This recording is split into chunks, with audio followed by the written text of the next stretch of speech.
Cloudcast Media.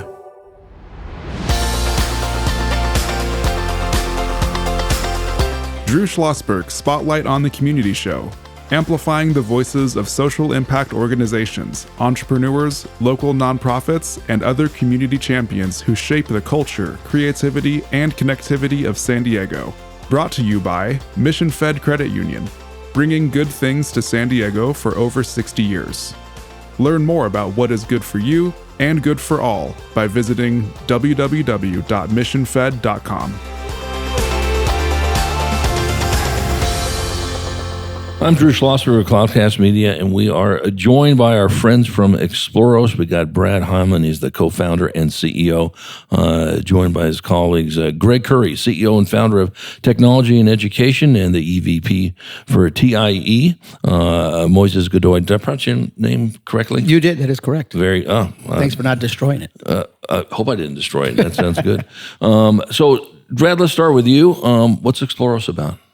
Well, Drew, thanks so much for having us, first of all. You're welcome. Exploros is a platform for device-enabled classrooms, and we specialize in making sure every student has a voice.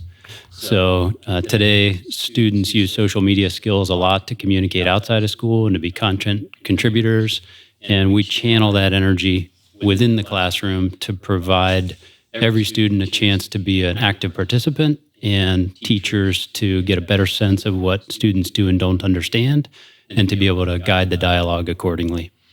No, I'm so glad to hear that. It's something that's near and dear to our heart at Cloudcast, as Greg knows, and giving students a voice. Every student a voice, not just some students a voice, but everyone is so critical because they do have important things to say. You know this. How long have you been in business? Exploros has been in business since 2012. Okay. And I've been in ed tech since 1994. So it's been a while. So have you always had this idea that this is what you wanted to do? I was in graduate school for mechanical engineering, and I was in Boston at the time, and we started working with Boston Public Schools on some STEM initiatives. And I've always had a feel for education and an interest in it, and I just kind of transitioned from engineering to education, and when I finished graduate school, went directly into the ed tech space. So right. So how do teachers, and using what you do, your product and services and so forth, and what Greg and Moises offer, how do you get that reluctant student to want to share his or her voice? Well, we actually have a little bit of a trick for that, I would say. We require that students contribute, but there's certain contributions that are social in the class, and you can't see what your peers think until after you post. So we're using a bit of a pay-to-play model where students contribute, and then once they contribute, it unlocks the view so that whether they're answering a graphic organizer or they're posting a small like discussion wall, or they're brainstorming, or lots of different ways that kids can contribute. They can't see what their peers think until after they post a thought.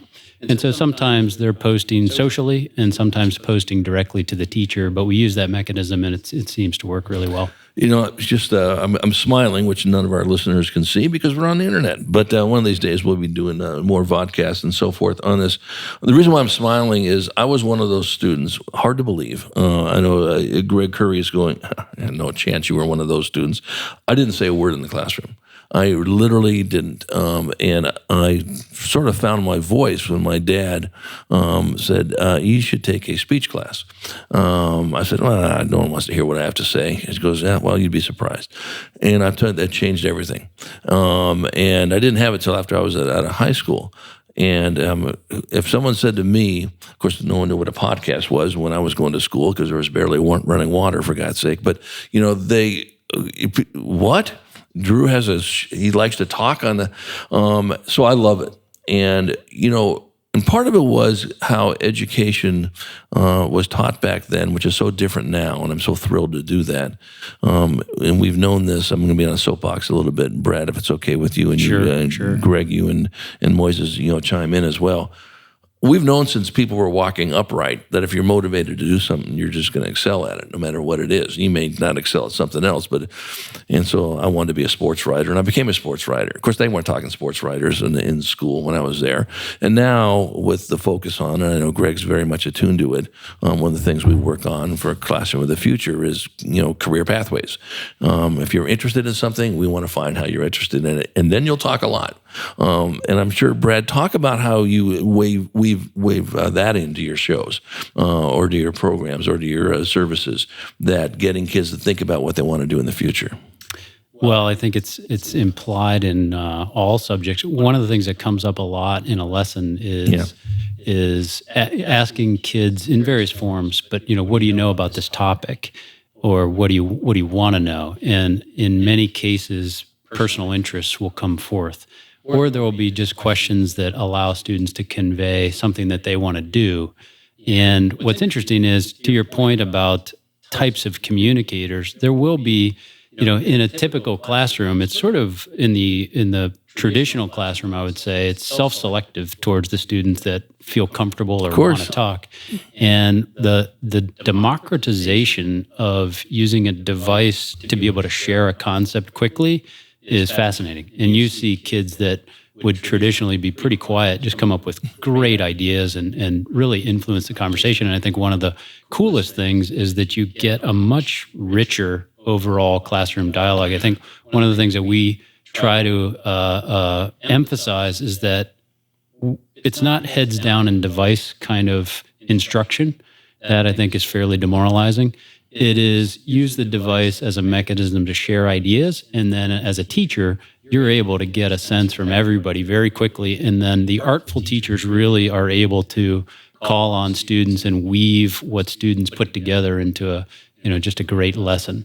And I think towards your question, a lot of what kids are interested in emerges, and then there's the art of teaching. How do you tie that to the topic? It's beyond a no-brainer. We're chatting with Brad Heilman, co-founder and CEO of Exploros, joined by Greg Currie, CEO and founder of Technology and Education, joined by ZVP Moises Godoy. So, Greg, talk about how you work closely with Brad. Well, our focus is basically leveraging technology to make the classroom a more fun and engaging place for both for kids and for teachers. And Brad does a great job of speaking eloquently about Exploros. Particularly, I've heard from the student side, but he also has developed a platform that helps the teachers as well. And I truly believe that if we go to a fun party, we want to stay. And we want to stay and we want to play. And if we go to a party that is not any fun at all, we want to leave. So kind of our mission is to use resources or introduce resources that are going to make the learning experience for kids fun and engaging and more relevant and relatable for them. Yeah, and I want to shout out Greg and Moises. Technology and Education has been a great supporter of Classroom of the Future Foundation.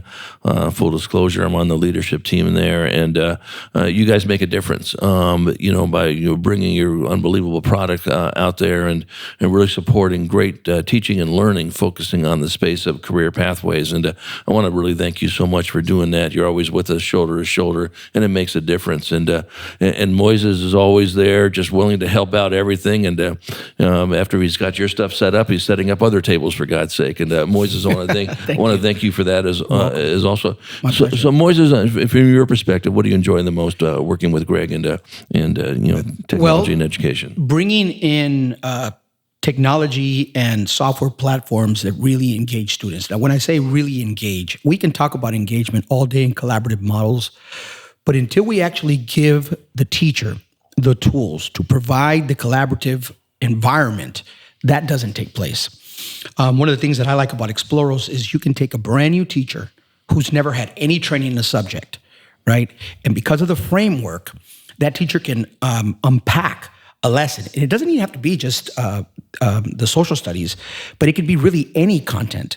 And you can take a PE teacher, someone that doesn't know anything about that subject, and if they use the model that Exploros has developed, you can actually build your lesson plans.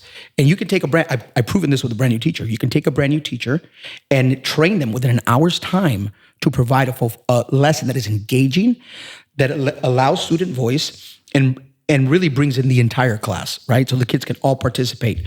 When it comes to technology, if we don't allow teachers, if we don't invest in the technology, simply modernization of classrooms, classroom of the future, that's the whole point. We're literally falling behind. I spoke to someone yesterday who said, Moises, if we don't invest in these technologies and train our teachers proficiently, and that's the key, the training, right? Coming forward, bringing the technology, but really training the teachers. And that's what I like. I like training our teachers so that they can be proficient using these technologies. Well, you're spot on, and it's funny about technology, and I'm going to really date myself because I guarantee I'm older than everybody in this room by about 103 years. Greg is shaking his head no, back in the day, it's sort of a 4-letter word now. It was only 3 letters back at the time. It was CAI. And CAI was computer assisted instruction. And everyone said, okay, we just throw a computer in front of someone, then everything will change. Are you going to train anyone to use those? And how do we know that makes the transfers when you're teaching, some complicated things like inference and drawing conclusions? And of course, it didn't work. Why would it work? Because there was no training involved in it. It was called CAI. And Brad, I'm not sure, you're younger than myself. So I'm not sure if you remember that. Greg is shaking his head. He goes, I remember those days, and so forth. And so the key to what you're saying, Moises, and what you do, Greg, and of course it's knee-deep in what we're going to show you how to use this stuff the right way. But the fact that you're getting these kids engaged, and I think that I've had a curriculum business for 16 years. It's called Extra Weekly, and I really appreciate, Brad, you taking a look at it. But what we like about it is it gets those kids engaged to have a voice. We choose high-interest articles from Pulitzer Prize-winning publications, part of the Tribune Company, Who Invented Chewing Gum, or Teddy Roosevelt's Kids Running Amok in the White House. They're not sanitized. They are the actual articles that appeared in the paper. Newspapers are written about the 10th and 11th grade level, depending on which readability graph you do. But when we see the feedback from the teachers that, my God, who doesn't want to invent their own chewing gum package and come up, and the person who hasn't said a word all semester has now designed their own chewing gum, and they've marketed and so forth, or pick a topic. I think one you've looked at too is, Brad, is drones. We did one on middle-aged students, middle grade students, looking at, man, I can get involved with drones? Well, you better, because that's what it's going to be coming forward. Talk about how important that is to get that content to them that is so critical. Well, I think we've been touching on the point of engagement. I mean, it's pretty hard for anybody to learn anything if they're not interested. Right. So if you can tap into things that are relevant, then it opens up the door for the interest. I want to go back to something you were talking about before with the computer-assisted instruction and say that I think one of the things that happened in education, and I was part of this, and I think anybody that's been in the ed tech space for a while has been part of it, is that a lot of technology was single user back in the day. And so it's actually the antithesis of what happens in the classroom. Classrooms are social, they're guided by a teacher. Should be. It's intentionally the case, and it's some of the most powerful learning. But technology wasn't really capable of dealing with that for decades. And so what happened was ed tech kind of went on this route where things got created and there were cool things, there were innovative things, but you always had to go to the teacher and say, hey, don't teach the way you normally teach. Instead, huddle around this computer and have everybody kind of, work through, sort of using the teacher as a teaching tool. And I think one of the things that's really opened up in the last decade is that technology is now understood to be fundamentally social. I'd say, last 15 years or so. Right.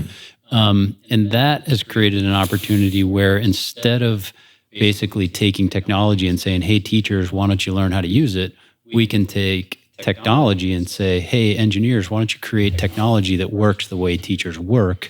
And then the training becomes a lot less challenging. And that's been referred to, but it's so important because teachers have a lot on their plates. They don't have a lot of time to be trying to figure out, the 1,000 apps for technology if everything's working differently and they're trying to weave that into what they have to do on a daily basis. You have to create scenarios where they're up and running comfortably quickly, Otherwise, you're not going to be able to engage kids because you're not going to be able to engage kids with the technological components because it's going to be too hard or too difficult for teachers to implement. Yeah, so spot on. I want to continue that thought when we come back from a break. We're chatting with Brad Heilman, co-founder and CEO of Exploros, joined by Greg Currie, CEO and founder of Technology and Education, joined by his EVP, Moises Godoy. I'm Drew Schlosberg, and you're listening to Drew Schlosberg's Spotlight on the Community Show on Cloudcast Media, brought to you by Mission Fed Credit Union, bringing great things to San Diegans for more than 60 years, and we will be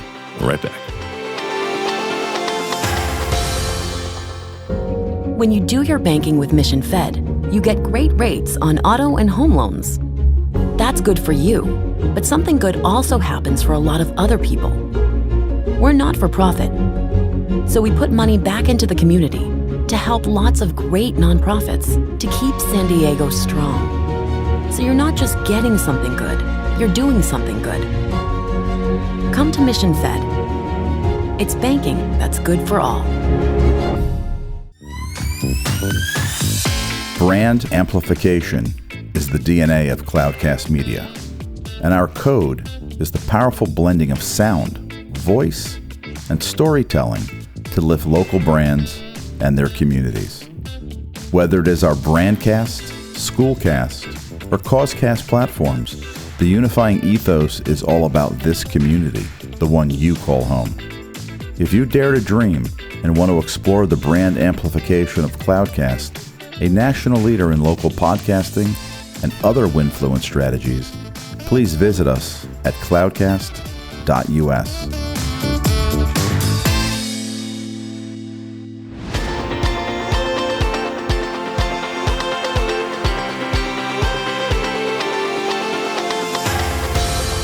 I'm Drew Schlosberg of Cloudcast Media, and you're listening to Drew Schlosberg's Spotlight on the Community Show, brought to you by Mission Fed Credit Union, doing great things for San Diegans for 60 years. We're chatting with Brad Heilman, co-founder and CEO of Exploros, joined by Greg Currie, CEO and founder of Technology and Education, joined by his EVP, Moises Godoy. You know, Greg, you were chatting right at break about, hey, listen, I want to continue the conversation about sort of the history of technology in the classroom, and you gave some beautiful examples of how it has evolved, and especially how, you know, Brad has taken advantage of how we can do this to really get really true 100% engagement. Right. Yeah. Unfortunately, Drew, I may compete with you on the age perspective. You don't look a day under 90, I'm telling you right now. Thank you. I appreciate that, because I've had people say, you know, can we help you up the stairs? In terms of technology, though, I go back all the way to the beginnings of technology in classrooms. It really started with computer labs and a couple companies, one of which was Jostens, putting in labs where students literally worked in isolation. The kids, the teacher took the kids to the lab, the kids sat down, they put their headphones on, and they basically did what was called drill and kill for the whole period. And then the teacher took them back to the classroom and taught. About a decade ago, we started talking about blended learning. But still, the prevalent opinion or model of blended learning was a teacher teaches and, delivers knowledge, delivers information, and then the students, when they do the technology piece, they again sit in isolation with their headphones, et cetera, and do their work on the computer. What Brad has developed with Exploros is a platform where it's communication. I mean, it's almost the definition of the 4 C's, and I know that was a few years ago when that acronym came out, but you're talking about communication, collaboration, creative thinking, critical thinking, creativity. The platform that Exploros offers both the teacher and the students is one of a two-way dialogue, leveraging technology, which is really a truly blended model of learning. And that's what, we're so excited about, is to engage both the teachers and the students in a fun and relevant way, where everybody has a voice, and then we can take those voices, those responses to the prompts that the students give, and we can expand on those if, with the artful teacher, as you put it, Brad, can take those responses and expand on those to a very rich learning opportunity for everyone. Yeah, and I think that's what's so important about that. And Brad had touched on something that is just right on his course. when technology changes like every nanosecond, at least it seems that way, and teachers, when they're in that classroom, when the doors close, and depending when they're starting at 8 o'clock till 3:30, and they have a whole 5-minute in between, if they're secondary schools, break, maybe they can get lunch, doubtful, and then by the way, you don't mind going to this another after-school workshop to learn how this new technology works. And by the way, and as you're filling out 700 papers to grade in English essays, you're right on that without any question. You mind if I jump in there really quick, Drew? You can. I'm thinking about what these two gentlemen are saying and what you're bringing to light. And I think it's Exploros on your website where we talk about the disengagement. We talk about engagement, but the disengagement, right? The percentages of students when they're not engaged. And for teachers, that is the most difficult task, is to work with a class of disengaged students. So Exploros and technology in education, our components that we bring together along with the training, is key to overcome that disengagement. Because if we don't provide teachers with the tools, the correct tools, the strategic tools to provide that environment for collaboration, that's the disengagement. And that disengagement component is catastrophic to a classroom. And this is where the learning gap gets even bigger, right? So we always talk about engagement, but what does that truly sound like? Well, the opposite is the disengagement. So we have to make sure that we're implementing the correct technology and the correct software and giving those tools to our teachers and training them to get them up to speed so that we can engage those kids. No, I think that's well stated. Hey, Brad, talk a little about innovation versus implementation. Well, I think innovation is obviously very important, and it's something that we constantly need to do. However, I think we need to recognize that by definition, innovation is something that's for a minority, and implementation is what you need to be focused on if you want to get to the majority. And we have to remember that most students learn from most teachers. And so if we only focus on the innovators, then we're going to leave behind a lot of students, and that creates a big gap also. So there are good methodologies that we know work, but I think what we do often is keep innovating, and then they don't diffuse to the to your whole district or your whole school, and then you leave a bunch of students behind, and then we end up telling stories about the innovators. But quite frankly, innovative teachers don't even need technology in the first place. They're able to make magic out of anything. What we really need to do is help the average teacher just take a little bit off the workload and help those teachers have more success, have more confidence, have more student engagement, which breeds the success and the confidence, and kind of assist in that process. And that's where we can really lift up education. And I think that we're a little bit guilty, I think, as an overall community of talking about the stories that are cool. But then, if we want to see broad-based academic achievement and the gains that I think are quite possible. I mean, I think right now we talk a lot about the United States being sort of flat on achievement outcomes, but quite frankly, it all hinges on engagement. And if we just did a better job of getting all kids to feel like it was relevant, to feel like it was personal to them in a way that can come from this social instructional model, we would do so much better. And so that's where I sort of look at innovation and say, it's important, but what's very important is implementation and getting these methods out so that everybody can succeed with them. Well, and it gets back to your mission and that key word, voice. And we all know people feel engaged when they feel their voice is being heard and hopefully listened to and so forth. And I think that's what's is so important about that. And Greg, how long have you been in the business? Well, I go back at least to Jostens, so that's quite a little while. Right. 1989. Yeah. So have you always been interested in technology? That's a good question. Okay. Yes, and yes. Okay. Yes and yes. Right. So tell me how you've evolved from the Jostens to what you're doing now, and who knows what the future is going to look like. Sure. So really, when you're involved with technology and the world of technology as a business endeavor, you're required to continue to evolve continuously. You don't have a choice.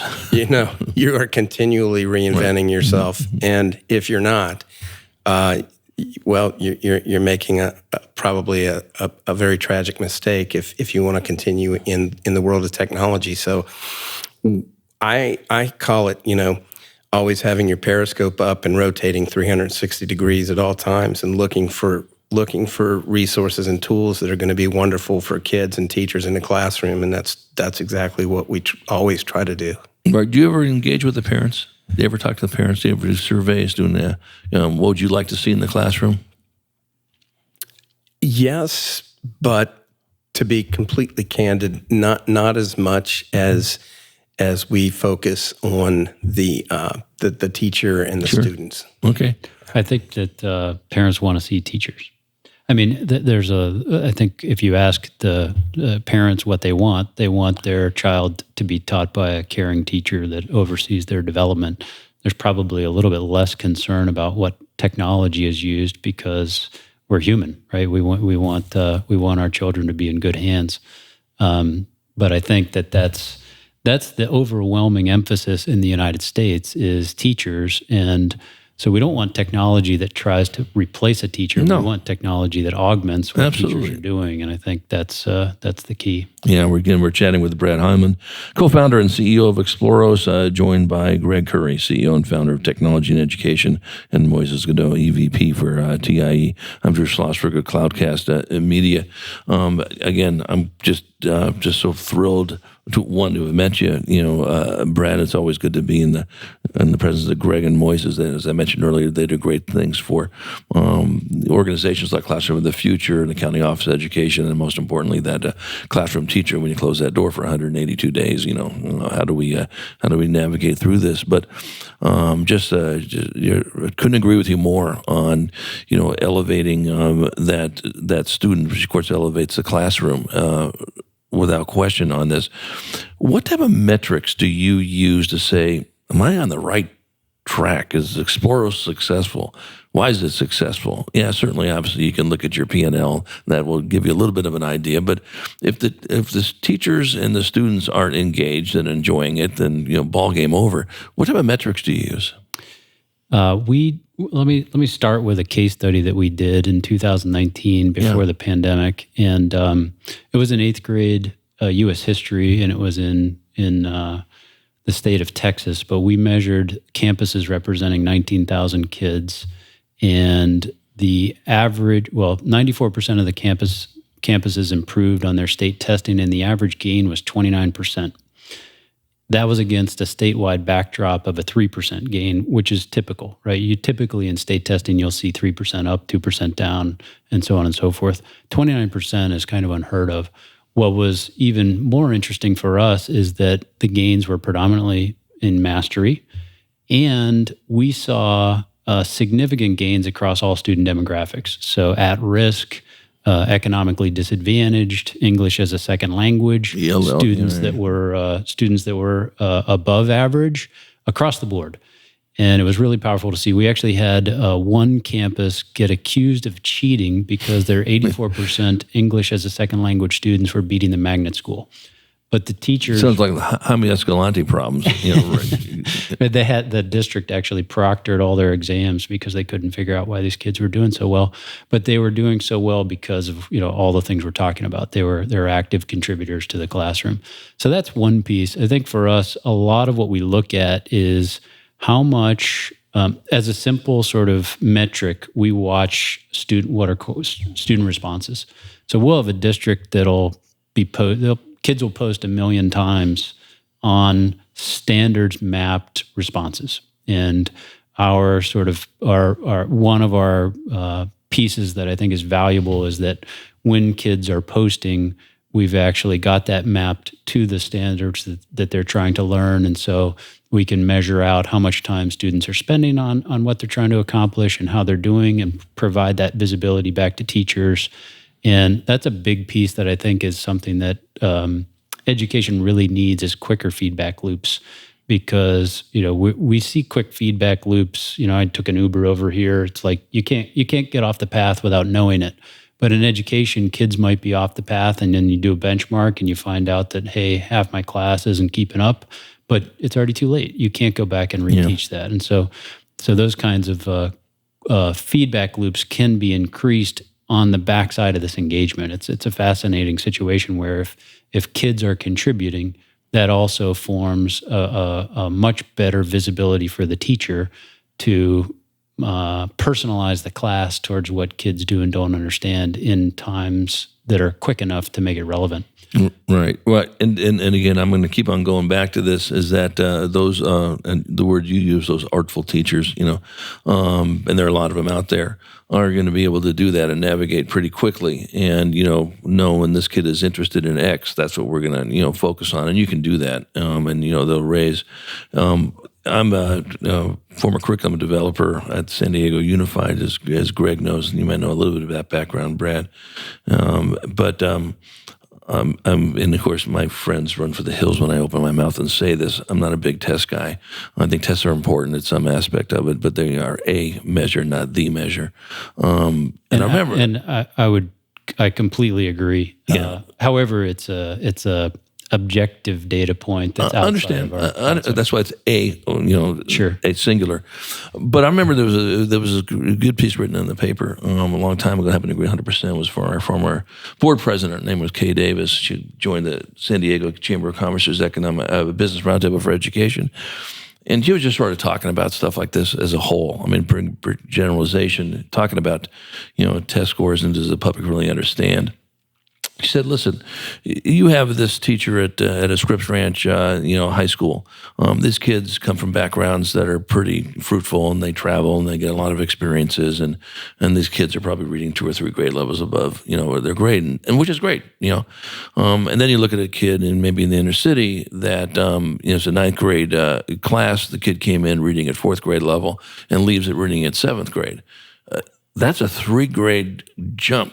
Now, someone from the outside is going to go, that kid's only reading at 7th grade level? What's wrong with the teacher? You better be erecting a statue for that teacher, because if that kid continues on that trajectory, is going to catch up pretty damn quick.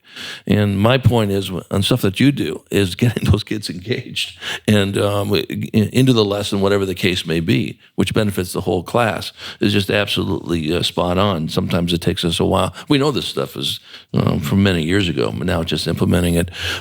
We got just about a couple of minutes to go. I'm going to go around the table over here and ask for final comments, and then make sure you guys are shouting out your website. We'll start with you, Greg. Any final comments? No, it's been a pleasure to be here. I'm humbled and appreciative to have the opportunity, and it's been really nice to learn more about you and Extra Weekly. Well, I appreciate you being the only person on the earth to say that, but that's okay. I love the idea of delivering learning that makes a difference and that we're interested in. We're not going to open the book if we are not interested. Simple as that. Period. Spot on. So great idea. I look forward to extended conversations between you and Brad, and thanks for having us. Absolutely. And what's the website? How do people get a hold of you? www.technologyandeducation.net, or you can just call Momo over there. Okay, very good. Okay, Momo, any final comments? That's my loving nickname that Greg has for me.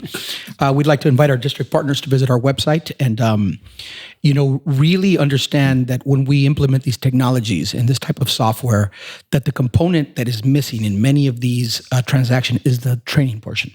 And that's where we come and that's where we excel, right? We bring myself, a teacher, into the classroom and train our teachers proficiently on how to use these devices so we can engage our most reluctant and vulnerable learners. That is terrific. And we already know what your website is over there. Brad, any final comments? Well, I mentioned it before, Drew, but I think we really feel like the most powerful learning is social and guided by a teacher. And we look at it and say, look, there's a real opportunity with technology to boost the engagement. There's an opportunity to help teachers stage powerful learning experiences. And actually, as you as a curriculum developer know that when you're putting together a lesson plan, there's a lot of intent into how you're doing it. But a lot of that intent can actually be translated to the devices and lifted off the teacher. And we think it's really important because it can be kind of complicated to deliver a pedagogically strong lesson. But if the devices can assist, then it lifts a lot of that off and you get a lot better learning experience. And then this last point of quick feedback such that things can be personalized, students don't get too far off track, is very important for the overall academic achievement. And so that's largely what we're about. And that's terrific. And how do they get a hold of you? Our website is exploros.com. So it's like Explorer, except it ends in OS, exploros.com. And you can find us there. That sounds terrific. So, Brad Heilman, co-founder and CEO of Exploros, Greg Currie, and Moises Godoy of Technology and Education, just enjoyed this very fruitful conversation, vibrant and so forth. We're going to continue it down the road in some aspects of it. I think we got a podcast series possibly in the making, very serious about this. I think this will be great content for educators. I'm Drew Schlosberg of Cloudcast Media, and you've been listening to another edition of Drew Schlosberg Spotlight on the Community Show, brought to you by Mission Fed Credit Union, doing terrific things in San Diego for more than 60 years. You've been listening to an episode of Drew Schlosberg's Spotlight on the Community Show, amplifying the voices of social impact organizations, entrepreneurs, local nonprofits, and other community champions who shape the culture, creativity, and connectivity of San Diego community. Brought to you by Mission Fed Credit Union, bringing good things to San Diego for over 60 years. Learn more about what is good for you and good for all by visiting www.missionfed.com.